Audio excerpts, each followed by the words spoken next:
Welcome to my channel. In this video, I will share with you how to put apps on MacBook Home Screen or the desktop. It's the same thing.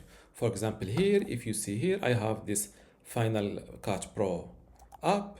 Place it, or I can be opened just from the desktop. If I click on it, this is how it looks like.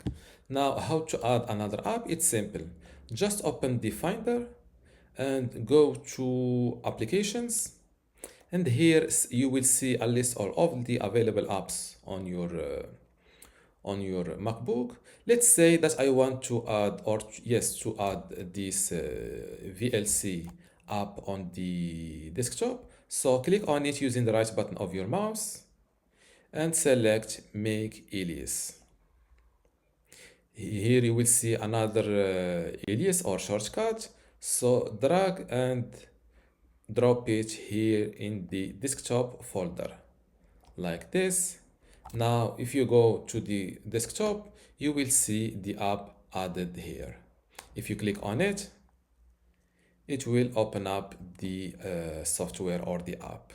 And this is how to put apps on MacBook Home Screen or the desktop. If you still have a question, leave it in the comments below, and don't forget to give this video a like. Thank you.